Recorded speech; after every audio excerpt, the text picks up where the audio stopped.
Hey everyone, welcome back to another video on my YouTube channel of Life with Kirsten. This video is going to be, I guess, like a video essay, you can call it, maybe. I don't know. Or tutorial? More of a tutorial, not really an essay.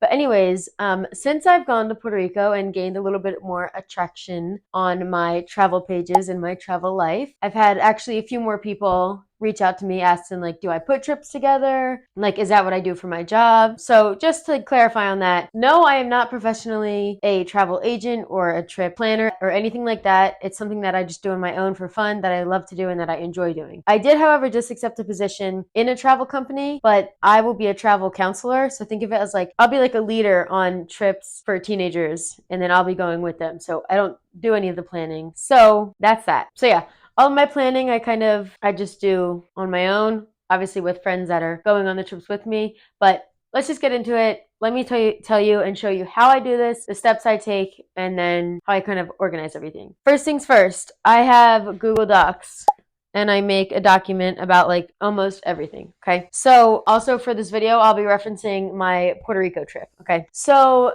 first things first, obviously when you want to plan a trip or go on a trip, you need to decide. You don't even really have to decide where. Obviously, yes, you need to decide where. But before that, what I encourage you to do is actually go ahead and look at Google Flights and see whichever cheap flights are the cheapest and then pick your destination from there and go. Because I feel like the most challenging part about traveling for a lot of people is the cost of flights. So if you just make your trips off of cheap flights, affordable flights, then maybe it'll be a little easier to plan it. Anyways, for example, so our Puerto Rico trip, me, Brandon, and Danny were in Spain. Obviously, Adam wasn't there, and we were like, we need a trip with all the four of us. So while we were in Spain, we decided together we're going to go to Puerto Rico. Brandon and Adam are both Puerto Rican. Brandon's been there before. He's had some things recommended already, had some things in plan. So we were like, this is great. This is perfect. So with that being said, I just stated how Brandon has been there before. His dad's from the island and had recommended things for us. So that did make it a little easier. It's definitely easier when you have somebody,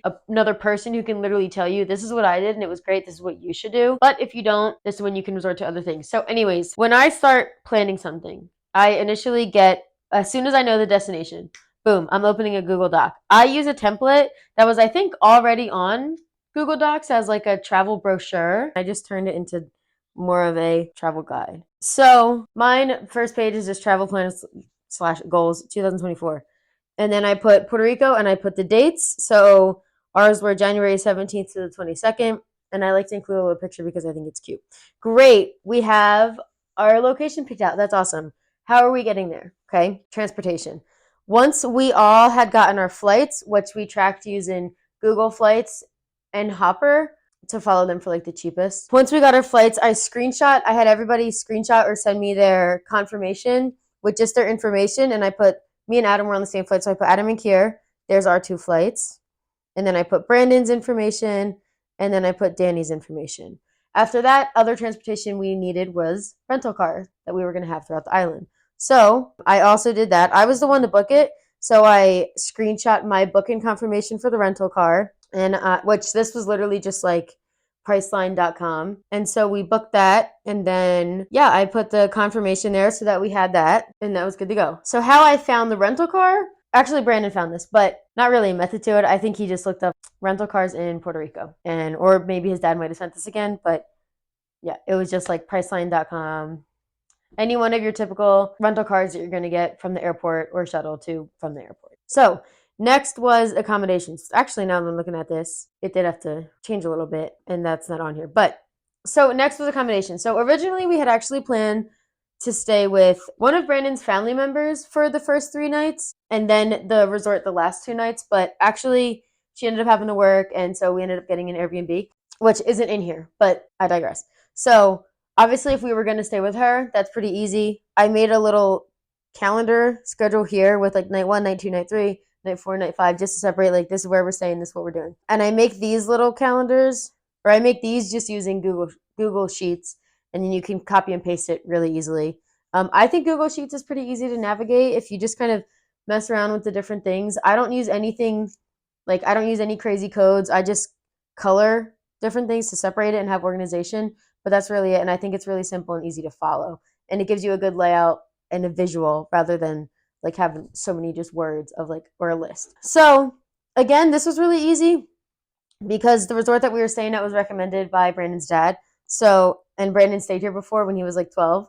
And so that's how we found that. Once we like knew that it was a resort and I made the confirmations, then I again put it right there. I also underneath of where we're staying, like it says El Conquistador Resort, and I put like the bed that we're getting, and then I put the total, and then divided that by the 4 of us so that they can see it on there. And I share this doc with whoever I'm traveling with. I share it so that they can look at it and we can update it together and do different things. So once this is kind of all figured out, then that's when we get to like the good stuff, the things to do.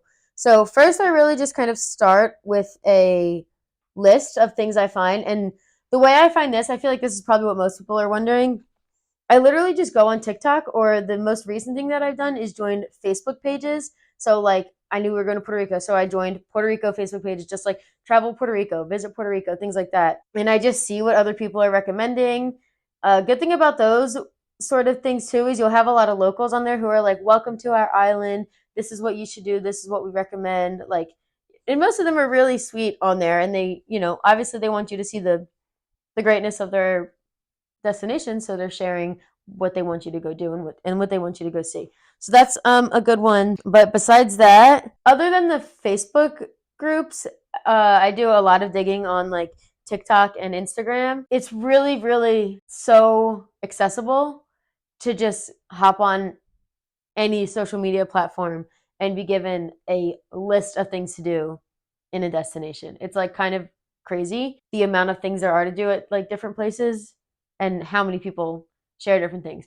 One thing I will say, something I did learn in Spain, we did a few things that were recommended by like TikTokers, and they were definitely tourists as well. And afterwards, we were like, we could have done without this. And that was like for at least 3 different things. So if it's more of like a like nature thing, like I think that's great. But what we did, it was like these 2 museums and this bar that somebody recommended, and it ended up not being the greatest at all, actually, and kind of like we could have done without that. So if it comes to things like that, I would stick to the more like not off beaten path, but like in Spain, I wish we would have rather just had walked a little more and been like, oh, this museum looks cool, let's go in. Also, though, I think it was like a Sunday and there was a lot like closed. I don't exactly remember, so I'll give us a benefit of doubt with that too. But I do remember that. So, like I said, so I made a list of things to do that I've gathered from recommendations, from Facebook page, from TikTok, from Instagram, different things. And we kind of already knew what we were doing going into it, so it did make it really easy again. But once I listed things, I also would link them so that they could also see what I'm talking about. So there was like this, it's not on here because it's been updated, but there was this like ATV adventure thing that I was looking at that maybe we could have done. And when I put that on here, I linked it to the website so they could see it. Same thing with even like the Bacardi tour. Like Brandon's been to the Bacardi factory before, but I still linked it just because I think it's a good idea to just link things and have it all there and all figured out. And then again, once we figured out exactly what we wanted to do, then I went on to Google Sheets and I made an itinerary with everything. And also, you'll see up here, once I booked the confirmation for our Bacardi tour, I did put that over here in a screenshot just because I like to share the information with everyone and we're all on the same page. So down here, the itinerary, I don't choose to pack my planning because I like a little bit of freedom and just the chances to like stumble upon something. I really enjoyed that sort of deal. So I did leave things open, but I do think you should have something planned every single day. I don't think it has to be all day every day, but I do think it should be something. I guess if I had 3 rules to travel, one definite would be plan nothing on your travel days. Absolutely nothing on your travel days. So like what I mean by this is the day you're flying in and the day you're flying out, don't have anything planned because God forbid, like your flight gets delayed or something and you miss something that you signed up for, you lost out on that money, you can't get a refund, blah, blah. Like that's going to suck and it's going to sting because you didn't get to do it and you paid for it and you were probably really excited for it as well. So travel days, let them be travel days. Get there, just, enjoy your presence there, walk around a little, get familiar, things like that. Most of the time when you're leaving, it's probably going to be like 6 a.m. anyway, so obviously wouldn't plan anything for that day, but you never know. Another rule I would say is have at least one thing a day, like I already mentioned, because at least you have something to get up and look forward to. I don't know if, and maybe a little bit of guidance, because the thing is too, is like if you have one thing planned and you at least get to that place, then once you're there and you do whatever you're doing or seeing whatever you're seeing, then you're like, okay, great, now let's walk around here and see what we can find. Whereas if you have nothing, you can kind of be like, oh, I don't know what I'm gonna do. Like, I know I found myself like getting a little anxious sometimes. Like when me and Danny were in Portugal, honestly, we really freeballed like that whole trip and it turned out absolutely amazing and great. I had a few things planned, but things like switched up a little as we've looked on our phones and we're just kind of like looking at different things, but also recommendations that we got from the people we were with volunteering. But anyways, yeah, have one thing planned a day so that you can have at least a guiding point to take you around more of that area. So yeah, I feel like that's really like the juice of the planning, obviously, is like what are you going to do while you're there. So it's really just deciding. Like also something that's really important, whoever you're traveling with, talk about what do you want to get out of this trip. Like, do you want to relax a little more? Do you want to go out and have like night scene? Do you want to go out and do a bunch of like adventure things? Do you want, are you like a thrill seeker? Like, what do you want out of this? An adventure, a relaxation, different things, because that's really important. It's everybody's trip, right? Obviously, you're together. Different people might want different things, though. Also, discuss like, hey, is it okay if we go do this on our own? And maybe you guys want to do this. Like, for example, when we were at Puerto Rico, the Detroit Lions were playing somebody in football, and Danny's a Detroit fan. And so her and Brandon were like, oh, we're going to watch the game. And me and Adam didn't really have interest in watching the game. So we were like, okay, we're probably going to go to the pool. So they went to like the bar that had the TVs and they, watched the game, and me and Adam just went to the pool. So discuss things like that too. Like, it is okay to break off and do different things. Like it is your trip too. So you should also be doing what you want to get out of it. If that makes sense. Okay. And then I feel like I'm just going through my doc. The last thing I have is pricing. So again, I made a Google Sheets list. So this was everything that we were paying for besides accommodations. I realized I don't have that on there. So I have the Bacardi tour. Oh, I do have El Conquistador. So Bacardi tour, a resort, the festival, and that was free, but I still had it on here just to be like, this is what we're doing pricing. The rainforest, I said I believe there's a few, but I cannot find it. And then the rental car was last.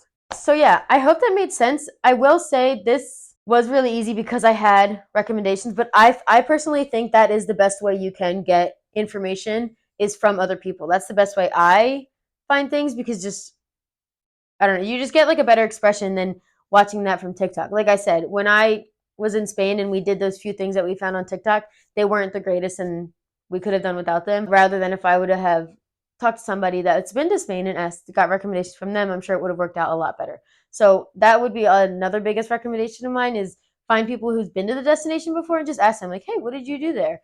Get a feel for what they did, different things like that. Also, I feel like a more in-depth way to see what people did, if you still want to stay with like social media, is probably YouTube videos, because you can see like vlogs and people walking through what they actually did, and I feel like that gives it a little bit more than just a 20-second TikTok and then you go and it's really not that cool. But yeah, I feel like planning can be overwhelming, but obviously it's not to me because I enjoy these types of things. I hope this video helped and that it made sense and it helps you. I kind of want to separate it into like two different groups. So first being like the before. So before you start really getting into the depth of your planning, you need to figure out when you're going, where you're going, and who you're going with, what kind of trip you guys want to take. Like I said earlier, adventure, relaxation, just because, whatever. Figure out what everybody wants to get out of the trip and how you can satisfy everyone. Once you have all of that figured out, then it's much, much easier to find things to do. Like I said, you can look things up, or you can also use different apps like Get Your Guide. Mount is a good app. What else? I run out of storage, so I delete a lot of apps that I use like right away. But I know Get Your Guide helped me and Danny in Portugal when we were like freeballing that whole trip. So that one was really great because it's locals who live there who recommend things. And I think you can also get guided tours on there who are people who are from the area and live there, which is really great. And another way too is the Facebook groups, like I said. At this point, it should be easy to narrow down what you want to do because you've already discussed what kind of trip you want to have. So then you look into those things. Another thing that's really important to talk about when you're discussing the type of trip you have is a budget. Is there a budget for anyone? Is there something you don't want to spend your money on? Is there a certain amount like I'll do this excursion, but I don't want to spend like more than $100 on each excursion. Like just figure out budgeting and things like that if that's in the case as well. And then once you start sort of piling those things together, go ahead and throw them in a document like me or on a piece of paper. I think just having everything written down is really organizing and just gets it from the brain to the discussion. I don't know. And then, like I said, if you don't want to jam, it's this is a little challenging to do because it really just comes down to what you want to do. If you want to jam pack your schedule and itinerary, go ahead, go for it. It's all what you want to do.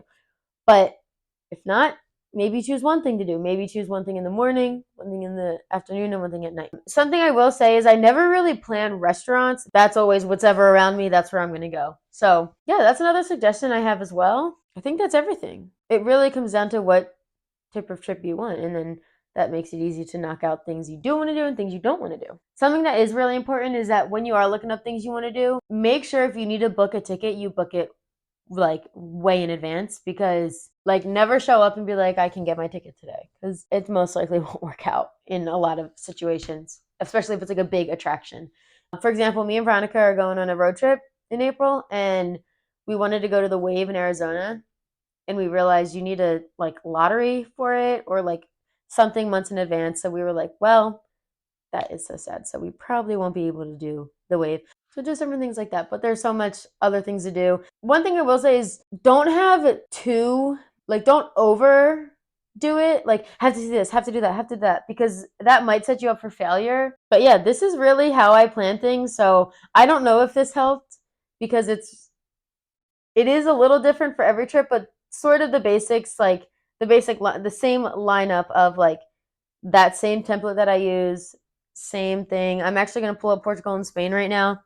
Like I had the cat charity. See, so transportation, I had it written out like this. I don't know. This, as you can see, I had everything like written out, and that's where it can get a lot. So I do recommend using more visuals and Google Sheets and charts to make it a little more easier to follow and easier to read. It's really just taking the time to do it. So that's something too to decide. Like, do you want to take time to do this or not? Because if not, there's so many advisors out there who will help. Or me. I'll even help you because I love this shit. But yeah, that's how I plan. So again, I hope this helped, or I hope this maybe fulfilled your wonderings of how I've been doing things. Yeah, that's how it is. Thanks for watching. I hope you enjoyed it. I hope you learned something out of it or got a little bit of inspiration. And yeah.